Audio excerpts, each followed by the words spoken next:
The vote. The Galactic Assembly met once every century to decide matters of interstellar order. In that vast ring of light, thousands of species cast their votes, voices woven through digital hymns of law and logic. The motion on the floor that day was simple: to subjugate the human species of Sol for the stability of the galaxy.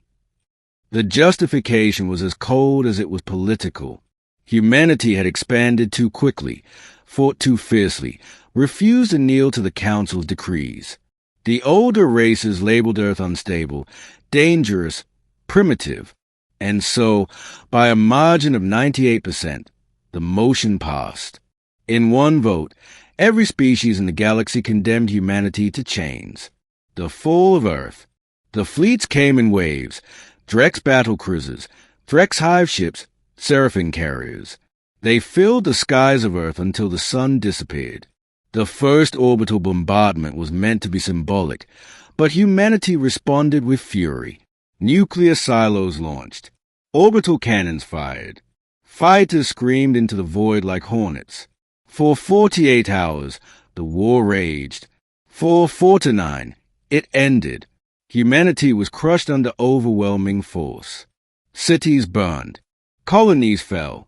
The survivors were bound in chains and scattered across alien worlds: workers, miners, servants. The Assembly declared peace restored. But in the ruins of Sol, deep beneath the ashes of old command bunkers, something began to awaken: the resistance. For 50 years, humanity vanished from galactic relevance. The other species barely noticed when mining quotas slowed or shipments went missing. They didn't realize the humans were organizing.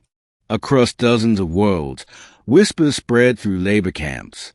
Earth remembers. Hidden caches of weapons appeared. Human engineers sabotaged reactors, seized data cores, and built secret FTL relays. The enslaved had become invisible, and invisibility was their greatest weapon. When the first uprising began on the moon factory of Mirian Delta, it lasted 6 minutes. The humans didn't just revolt, they erased the entire facility. The Assembly dismissed it as an accident. Then the accidents kept happening. The reclamation. 1 century after the vote, the stars over Sol flared to life again. Sensors across the galaxy detected a surge of activity, hundreds of ships, unknown signatures, rising from Earth's orbit. Humanity had rebuilt. The Terran banners flew again, but these ships weren't like the old fleets. They were forged from hybrid technology, stolen, studied, and perfected. Humans had learned from every species that enslaved them. The Terran fleet broadcast a single message before vanishing into FTL. We are no longer your labor. We are your reckoning. And then, one by one, the worlds of the Assembly began to fall. The war of retribution. The first strike hit the Threx hive worlds.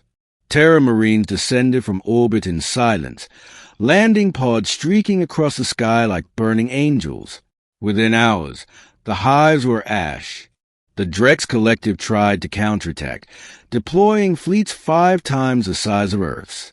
They didn't realize Terran ships carried a new weapon: quantum lancers that tore through space-time itself. Entire Drex armadas blinked out of existence, as if erased from history. Panic spread across the galaxy. For the first time in millennia, the Assembly convened in fear. Humanity must be reasoned with, the Seraphim hive voice pleaded. They cannot be reasoned with, replied another. They warned us. The voice of Earth. Then came the transmission. It played across every galactic channel, every device, every fleet's communications array. A woman's voice, calm, unyielding. This is High Commander Aria Solas of the Terran Union. 100 years ago, you voted to enslave us. You called it peace. You called it order. You called it mercy. Now we will show you what mercy truly costs. After that, the stars went quiet. Human ships appeared without warning, cutting through planetary shields, disabling armies without landing a single troop. Their drones whispered through the void, dark wings of vengeance. World by world, The Assembly's member races sent envoys begging for forgiveness. Earth did not answer. The turning point. It was a Seraphim who broke first. They offered reparations, technology, even soldiers to serve under Terran command. Humanity accepted their surrender and made them rebuild the very worlds they once enslaved. The others followed quickly. The Drex offered tribute. The Threx surrendered their fleets. But humanity's campaign didn't end with surrender. It ended with understanding. They dismantled the Assembly. They freed every slave from every world. They outlawed forced labor and created a new council, one led not by species, but by principle. The Terran Accord. Its first law was simple. No chains in the galaxy shall bind the will of another. And its second law, whispered only once, recorded in no book. If they try again, we return. The plea for mercy. Generations later, the galaxy still remember the screams of the War of Retribution. Every monument to peace bore the same inscription, forgive the past or relive it. But the memory never faded, because even centuries after, a single rumor kept the galaxy awake at night. It said that deep beneath Earth's capital, an AI still waited, monitoring galactic transmissions, ready to awaken if humanity was threatened again. They called it the Sentinel. And if the Sentinel ever spoke, if it ever whispered that the galaxy had broken faith, the fleets would rise once more. Because Earth's mercy is not infinite. It is patient, and patient mercy is the most dangerous kind. The lesson of humanity. When the historians of the new Accord wrote the tale of the old council, they titled it The Arrogance of the Many. They taught their children this truth. You can conquer humans. You can enslave them. You can even erase their cities. But you can never break their spirit.